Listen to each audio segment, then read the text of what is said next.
খলিফা? বলেন কয় নাম্বার খলিফা? সম্মানিত আল্লাহর প্রিয় বান্দারা, নবীজির দরবারে ওমরে ফারুক রাদিয়াল্লাহু তাআলা আনহু বসে আছেন। নবীজি বললেন, ওমর, তোমার লাইফে, তোমার জীবনে সবচেয়ে প্রিয় কে? একটু যদি বলতা আমি নবী শুনতাম। হযরত ওমরে ফারুক বললেন, ইয়া রাসূলুল্লাহ, ইয়া হাবিবাল্লাহ, আমার কাছে সবচেয়ে প্রিয় হলো আমার জীবন, এরপরে আল্লাহ, এরপরে আল্লাহর রাসূল, এরপরে পিতামাতা, ছেলে সন্তান। নবীজি বললেন, ওমর, এখনো তুমি পূর্ণাঙ্গ ঈমানদার হতে পারো নাই, আরো মেহনত করো, আরো মেহনত করো, আরো মেহনত করো। এরপরে ওমরে ফারুক রাদিয়াল্লাহু তাআলা আনহু দরবার ছেড়ে চলে গেলেন। কিছুদিন পরে আবারও একই স্থানে যখন ওমরে ফারুক রাদিয়াল্লাহু তাআলা আনহু বসে আছেন, নবীজি বললেন, ওমর, আবার ওই প্রশ্নটাই তোমাকে করেছি, বলো তো তোমার কাছে সবচেয়ে প্রিয় কে?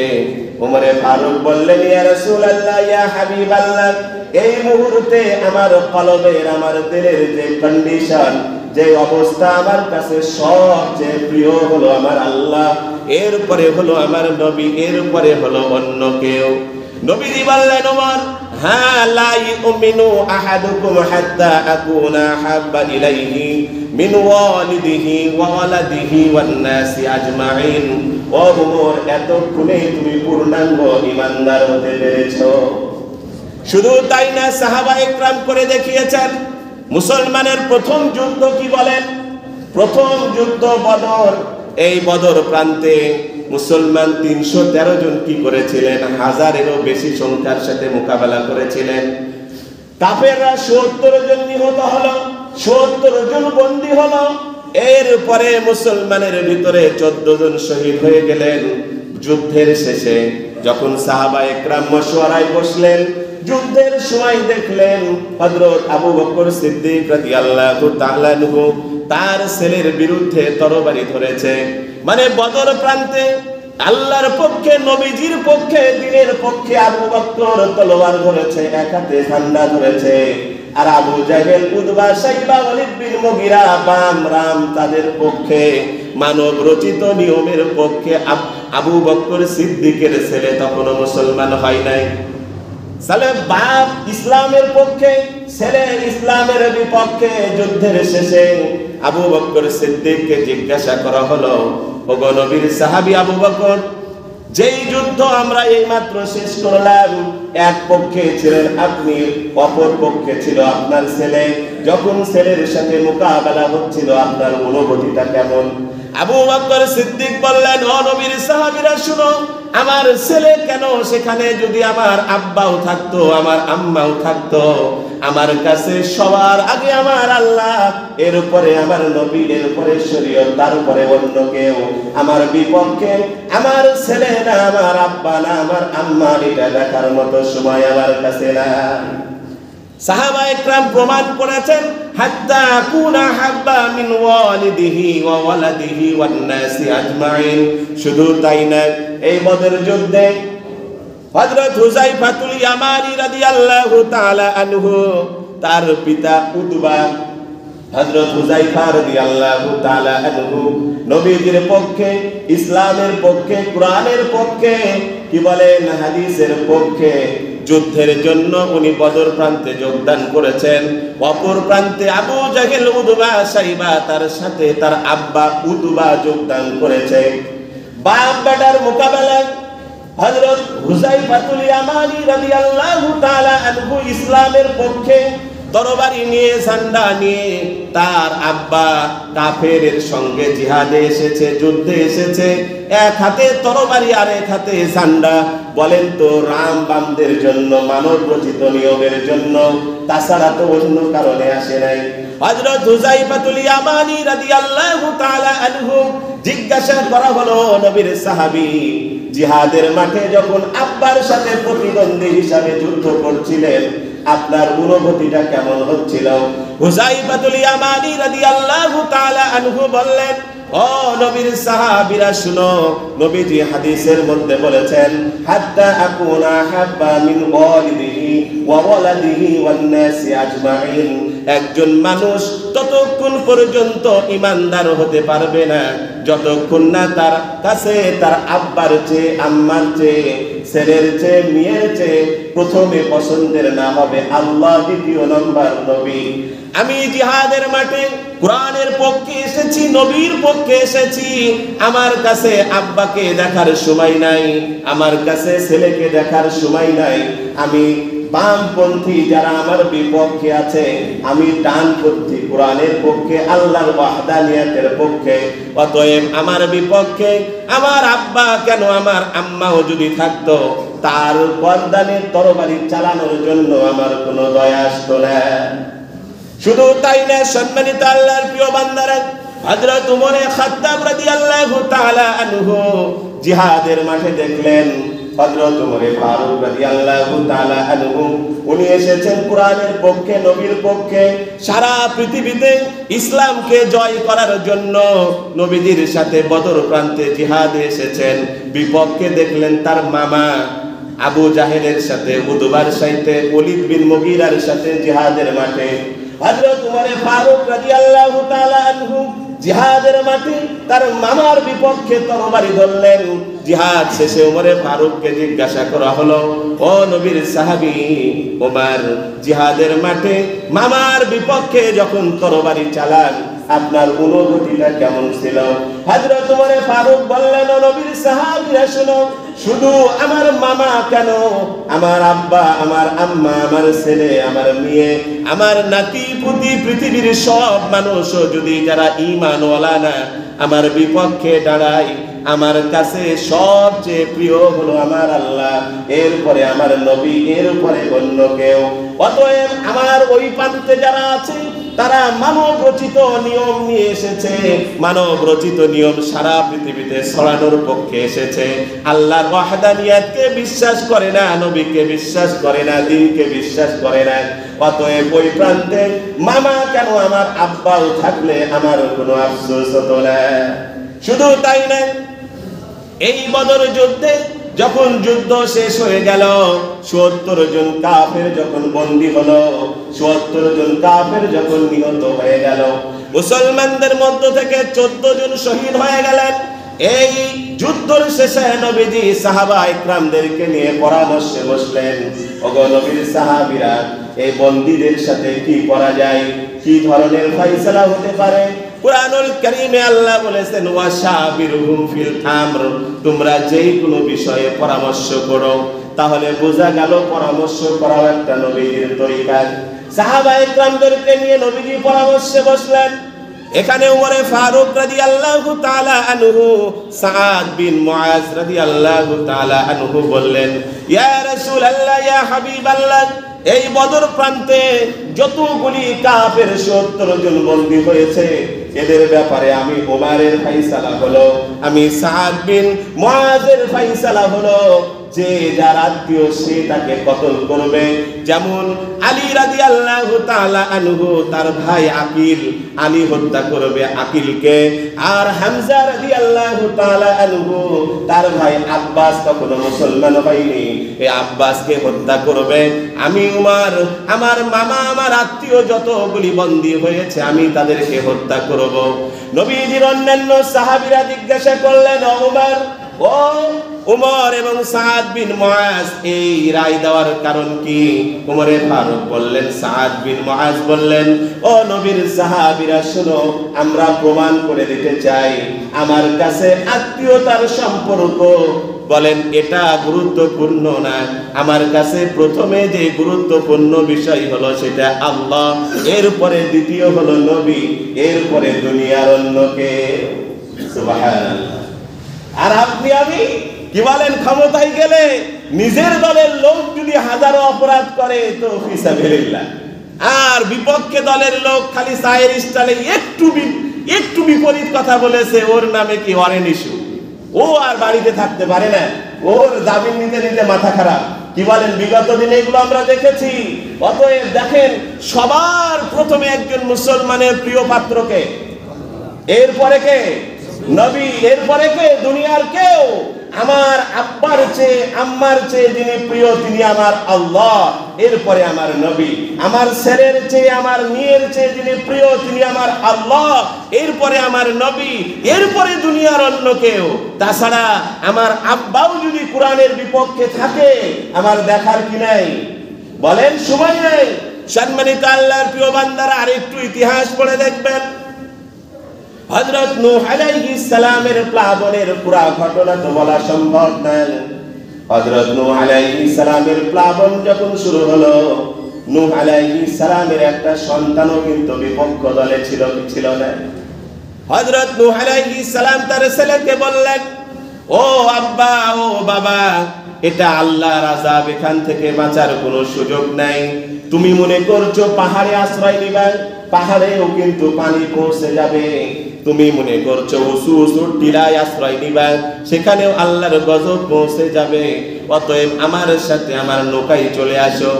আল্লাহ রাব্বুল আলামিন বললেন, ও নূহ, লাইসা হু মিন আহলি, ও নূহ, তুমি কাকে ডাকছো? ও তোমার পরিবারের কেউ নাই। চিন্তা করেছেন? নিজের ছেলেকে নূহ আলাইহিস সালাম বলছেন কি, ও বেটা, আল্লাহর আযাব থেকে বাঁচার কোনো উপায় নাই। অতএব কোরআনটা পড়ে দেখবেন, ইতিহাস। ওনার ছেলে বলেছিল, আমি পাহাড়ে আশ্রয় নিব, টিলায় আশ্রয় নিব, গাছে উঠব, যাতে আল্লাহর পানি আমাকে ধরতে না পারে। নূহ আলাইহিস সালাম বললেন, এটা কিন্তু মানুষের দেওয়া গজব না, এটা দেওয়া কার? এটা দেওয়া আল্লাহর গজব। এখান থেকে বাঁচার কোনো উপায় নাই। অতএব আমার সাথে আমার নৌকাতে উঠো যদি বাঁচতে চাও। বললো কি, না, আমি উঠবো না, আমি এখানে আশ্রয় নিয়ে নিয়ে বেঁচে যাব। আল্লাহ সঙ্গে সঙ্গে নূহ আলাইহিস সালামকে বললেন, লাইসা হু মিন আহলি, ও নূহ, কাকে ডাকছো? সে তো তোমার পরিবারেরই লোক না। চিন্তা করেছেন? নিজের ছেলে জন্মদাতা কুরআনের বিপক্ষে যাওয়ার কারণে, রাসূলের বিপক্ষে যাওয়ার কারণে, ওই সময় নবী ছিলেন নূহ আলাইহিস সালাম, তার বিপক্ষে যাওয়ার কারণে, কুরআনের বিপক্ষে যাওয়ার কারণে, আল্লাহর ওয়াহদানিয়াতের বিপক্ষে যাওয়ার কারণে আল্লাহ বললেন, ও নূহ, কাকে ডাকছো? সে তো তোমার ছেলেই না। আর আপনার দলের বিরুদ্ধে বললেই চলে। ওখানে আল্লাহ বলছেন তোমার ছেলে, তোমার ছেলে যেটা সেটাই তোমার পরিবারের কেউ না। আর আপনি দলের চামচামি এভাবে করেন, এমন ভাবে নত স্বীকার করেছেন যে দলের নেতা কোরআনের বিপক্ষে বললে আর উলামা ইকরাম তার বিপক্ষে বললে আপনার জ্বলে যায়, আপনি আর থাকতে পারেন না, আপনি অস্থির হয়ে যান। বুঝতে হবে আপনার ইমানে খতরা আছে, ইমানে ভেজাল আছে। এখনো পূর্ণাঙ্গ ইমানদার হতে বলেন, এখনো পূর্ণাঙ্গ ইমানদার হতে।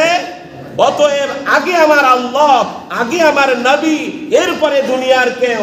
অতএব যদি কোনো অপরাধ ইমাম সাহেব করে তারও যেই শাস্তি, মুসল্লি করলে তারও সেই শাস্তি, বিএনপির নেতাকর্মী করলেও যেই শাস্তি, আওয়ামী লীগের নেতাকর্মী করলেও সেই শাস্তি, এবং জামাত ইসলাম সহ বাংলাদেশের যত ইসলামিক দল আছে, আমিরে জামাত সহ, সেও যদি আল্লাহকে নিয়ে কটূক্তি করে, নবীকে নিয়ে কটূক্তি করে, তারও কি একই শাস্তি।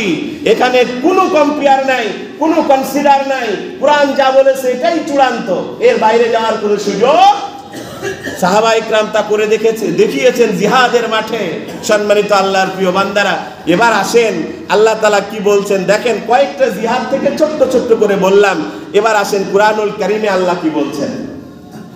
সূরাতুল মাঈদা আয়াত নং 33। পরে বলেন না হুজুর নিজের থেকে বলেছে, কি বলেন? পরে আবার এই কথা বলার কোনো সুযোগ নাই। সম্মানিত আল্লাহর প্রিয় বান্দারা, ইন্নামা জাযাউল লাযীনা ইউহারিবুনাল্লাহ, আল্লাহ তাআলা বললেন, ও আমার বান্দারা শুনো, যেই সমাজে তুমি থাকবা, যে রাষ্ট্রে তুমি থাকবা, যে দেশে তুমি থাকবা, যেখানে তোমাদের বসবাস, সেই সমাজে, সেই দেশে, সেই রাষ্ট্রে যদি কোনো আল্লাহর বান্দা বান্দি ইউহারিবুনাল্লাহ, আমি আল্লাহকে নিয়ে যদি কটূক্তি করে, আমি আল্লাহর সাথে বিরুদ্ধাচরণ করে, আমি আল্লাহর বিপক্ষে অবস্থান নেয়, তাহলে প্রথমে কার বিপক্ষে বললেন? যদি আল্লাহকে নিয়ে। অতএব আল্লাহকে নিয়ে আপনি আবুল তাবুল বলবেন, আবুল ফাউল বলবেন, কোনো বাউলে বলুক, আর আমিরে জামাত বলুক, আর বিএনপির চেয়ারপারসন বলুক, আর আওয়ামী লীগের প্রধান বলুক, কিংবা এনি পারসন, এনি দলের লোক বলুক, সে যেই হোক না কেন, যদি আল্লাহকে নিয়ে কটূক্তি করেন তার শাস্তি কি আল্লাহ তাআলা বলে দিয়েছেন। যেই সমাজে, মানুষ তো সামাজিক জীব, কি সমাজ লাগে না আমাদের? সমাজ লাগে, আমাদের রাষ্ট্রের দরকার। আমরা তো গরু বাছুর ছাগল না, আমাদের সমাজ দরকার, রাষ্ট্র দরকার, আমাদের নীতি নৈতিকতার দরকার। আল্লাহ বললেন যে সমাজে তুমি থাকবা, যদি আমি আল্লাহকে নিয়ে কেউ কটূক্তি করে, যেমন বলেছে এক বাউল, কি আবুল সরকার নাকি নাম, হ্যাঁ তাই বলে নাই, আল্লাহকে নিয়ে কটূক্তি করেছে যেমনটি বলেছে, কিংবা যদি অন্য কেউ বলে এক কথায়, কদিন এই যে যেটা বললাম একটু আগে, বিএনপির রুমিন ফারহানা বলেছে বিএনপির জন্য সূর্য উঠে বিএনপির জন্য সূর্য ডুবে, নাউজুবিল্লাহ। কথা ঠিক? দেখবেন দেখবেন ইউটিউব ফেসবুক একটু সার্চ করে দেখবেন, এখানে নাকি আর কিছু বলার সুযোগ নাই, ওর জন্য ওদের জন্য সূর্য উঠে ওদের জন্য সূর্য ডুবে, নাউজুবিল্লাহ। ই তো মুসলিম না, ই তো নাস্তিক। কি বলেন? ই তো মুসলিম নাই, নাস্তিক। আল্লাহর প্রত্যেকটা মাখলুকাতের জন্য আল্লাহ এই রুলস ঠিক রেখেছেন, এটা না, বরং আল্লাহ ওয়ালাদের জন্য ঠিক রেখেছেন, যারা আল্লাহর দাসত্ব করে, আল্লাহর গোলামি করে। একজন মানুষও যদি পৃথিবীতে আল্লাহ আল্লাহ বলনেওয়ালা থাকে, এই সূর্য উঠবে, এই সূর্য ডুববে, এই রাত হবে, এই দিন হবে, যখন আল্লাহ বলনেওয়ালা একজন থাকবে না, এই পৃথিবীর বিএনপি আওয়ামী লীগ দিয়ে ভরে গেলেও এই সূর্য আর, কি বলেন? আর আপনার নেত্রী বলল ওদের জন্য সূর্য উঠে ওদের জন্য সূর্য ডুবে, নাউজুবিল্লাহ। আবার ওই দলের আল্লাহর এক বান্দা বললেন লন্ডন থেকে, কি বলেছেন? যে ধর্ম মুসলিম কোনো পরিচয় না, নির্বিশেষে আমরা বাঙালি। এবার আসেন, কয়টা প্রশ্ন করা হবে কবরে? একটু কথা বলেন, কে কার বিপক্ষে বললো? এটা না, কুরআন কি বলছে, হাদিস কি বলছে? এটা আমানত। যতদিন চাকরি থাকবে কথা চলবে, চাকরি শেষ অন্য কাজ করে খেতে হবে, তাই বলে কথা বন্ধ হবে না। কি বলেন? ইনশাআল্লাহ। উনি বললেন নির্বিশেষে আমরা বাঙালি, আমরা মুসলিম কোনো পরিচয় না। সূরাতুল বাকারা 1 নম্বর পারার 19 নম্বর পৃষ্ঠাে একটু দেখে নেবেন। রব্বানা ওয়াবআথ ফীহিম রাসূলা, এর আগে রব্বানা ওয়াজআলনা মুসলিমাইনি লাক, এই যে হাফেজ সাহেব দুইজন আছে, রব্বানা ওয়াজআলনা মুসলিমাইনি লাক। হযরত ইব্রাহিম আলাইহিস সালাম কাবা ঘর নির্মাণ করে উনার ছেলে ইসমাইলকে বললেন, বাবা আমাদের প্রথম পরিচয় হলো মুসলিমাইনি লাক, আমরা মুসলমান। সুবহানাল্লাহ। আর আপনার নেতা বলছে মুসলিম কোনো পরিচয় না, নির্বিশেষে আমরা বাঙালি, নাউজুবিল্লাহ। 2 নম্বর কবরের প্রশ্ন, ওয়া মা দীনুকা, তোমার দিন কি ছিল? বলেন দীনিয়াল বাঙালি। কি বলবেন? দীনিয়াল বাঙালি। 2 নম্বর প্রশ্ন যখন বলবে, ফেরেশতাকে বলবেন দীনিয়াল বাঙালিয়ু, আমার নেতা লন্ডন থেকে বলেছে, দেশে থেকে বলেছে, যাদের আনুগত্য করেছি তারা বলেছে মুসলিম কোনো পরিচয় না, নির্বিশেষে আমরা বাঙালি, অতএব দীনিয়াল বাঙালিয়ু। যদি ফেরেশতা মেনে নেয় আলহামদুলিল্লাহ, আর যদি না মানে, একটু পরে বলছি মানবে কি মানবে না, যদি ফেরেশতা না মানে তাহলে বাকি আপনারা বুঝে নিয়েন। কবরে বলতে তো পারবেন না হুজুরের বিপক্ষে বলে নাই, সঠিকটা বলে নাই, এটা তো বলতে পারবেন না, কারণ এখান থেকে এতগুলো মানুষের সামনে বলেছি, কেউ না কেউ তো কিয়ামতে আমাদের সপক্ষে বলবে। বিগত দিনে যখন কোনো কাজে গিয়েছি, জামাত জামাত এই কথাটা এখন বলেন, কিয়ামতেও বলেন, তাহলে আমাদের কাজে লাগবে। এখন বলেন, এখন বলেন জামাত জামাত, কিয়ামতেও বলেন জামাত জামাত ইসলামিক দল, তাহলে আমাদের কাজে লাগবে। কিন্তু আল্লাহর বান্দা জাতে মাতাল তালে ঠিক, কিয়ামতে যার বলবে না, কি কিয়ামতে যার বলবে না। অতএব কে কোথায় থেকে বলল মুসলিম কোনো পরিচয় না, নির্বিশেষে বাঙালি, কথাটা ফেলে দিবেন ডাস্টবিনে। আল্লাহ বললেন ওয়াজআল মুসলিমাইনি লাক, সূরাতুল বাকারা 1 নম্বর পারার 19 নম্বর পৃষ্ঠার শুরুর দিকে দেখে নেবেন। বললেন প্রথম পরিচয় হলো আমরা কি, এবং 2 নম্বর প্রশ্ন কবরে, ওমা দীনু, ও আল্লাহর বান্দা দুনিয়াতে ছিলা, তোমার দিন কি ছিল, ধর্ম কি ছিল? কি বলবো? দীনিয়াল ইসলাম। কি ছিল? অতএব নেতার সাথে সাংঘর্ষিক হলে নেতার কথা ডাস্টবিনে ফেলে দিয়ে কার কথা ধরে নিব? আল্লাহর কথা ধরে নিব। নেত্রীর কথা যদি কোরআনের সাথে সাংঘর্ষিক হয়, ওটা ফেলে দিয়ে কার কথা ধরে নিব? কারণ আমার কাছে প্রিয় আমার আল্লাহ, আমার কাছে প্রিয় আমার নবী, এরপরে দুনিয়ার কেউ। যদি আমার আব্বাও আমার কোরআনের বিপক্ষে বলে, আমার আম্মাও যদি নবীজির হাদিসের বিপক্ষে পড়ে, সে আমার লাইসা মিন আহলিক, সে আমার পরিবারের কেউ না, তার সাথে আমার কোনো সম্পর্ক নাই, কারণ সে কোরআনের বিপক্ষে। কি বলেন? কার কথা? আল্লাহর কথা। সূরায়ে, কোন সূরায় আছে আমি এখন মনে আসছে না, তবে নূহ আলাইহিস সালামের ঘটনার মধ্যে পাবেন। তাহলে 1 নম্বর প্রিয় হবে কে? আল্লাহ। নাম্বার 2 ওয়া রাসূলা, যদি রাসূলকে নিয়ে যদি কেউ কটূক্তি করে, অতএব আপনার দেশে আমার দেশে যারা রাসূলকে নিয়ে কটূক্তি করছে, তারা আবার এই দেশে রাজনীতি করে, তারা আবার দেখবেন এই যে বাউল সাহেব বললেন আল্লাহর বিপক্ষে নাস্তিক, এর পক্ষে আবার বিএনপির চেয়ারপারসন মির্জা ফখরুল সাহেব আবার অবস্থান নিল। কোরআনের আয়াত থেকে বলবো, অন্যায়কে যদি কেউ সাপোর্ট করে, ওই অন্যায় কথা বলে যেই শাস্তি, যে সাপোর্ট করেছে তারও একই শাস্তি। কোনো সুযোগ নাই, ইসলামে স্বজনপ্রীতির কোনো সুযোগ নাই, কোনো দল দেখার সুযোগ নাই। অন্যায় যে করেছে তারও যে শাস্তি, যে সাপোর্টার তারও একই শাস্তি। অন্যায়ের কোনো প্রশ্রয় ইসলামে দেওয়া। অতএব আল্লাহ আগে, রাসূল আগে, এরপরে দল। রে ভাই, দল আমার কবরে কাজে লাগবে না যদি কোরআনের বিপক্ষে যাই, দল আমার কাজে লাগবে না যদি নবীদের বিপক্ষে যাই। হ্যাঁ, ওই দলকে ভালোবাসি যেই দল কোরআনের পক্ষে বলে, ওই দলকে ভালোবাসি যেই দল নবীদের পক্ষে বলে। হয়তোবা সেই দল আমার পরকালে কাজে লাগবে, হয়তোবা সেই দল আমার কবরে কাজে লাগবে। যে কোরআনের বিপক্ষে শিখায়, যে কোরআনের বিপক্ষে বলে, যে নবীদের বিপক্ষে শিখায়, নবীদের বিপক্ষে বলে, এই দল আমার কবরেও কাজে লাগবে না, পরকালেও। নাম্বার 2, আল্লাহ বললেন রাসূলা, যদি নবীকে নিয়ে কেউ কটূক্তি করে এদের শাস্তি কি? আরেকটা আল্লাহ তাআলা বলে দিয়েছেন, ওয়ায়াসাউনা ফিল আরদি ফাসাদা, জমিনে যদি সন্ত্রাসী করে, আমার টাকা, আমার দোকান, আমি ব্যবসা করব, তোমাকে চাঁদা দেব কেন? কি বলেন? জমিনটা কি বলেন? এই জমিন আল্লাহর, আসমান আল্লাহর, সব আল্লাহর। আমাকে আল্লাহ যে ক্যাশ দিয়েছিল সেটা দিয়ে আমি ব্যবসা করছি, দোকান আমার, সিকিউরিটি দিয়েছি, ভাড়া দিয়েছি, আমি ব্যবসা করব, আমি চাঁদা দিব কেন? কি বলেন?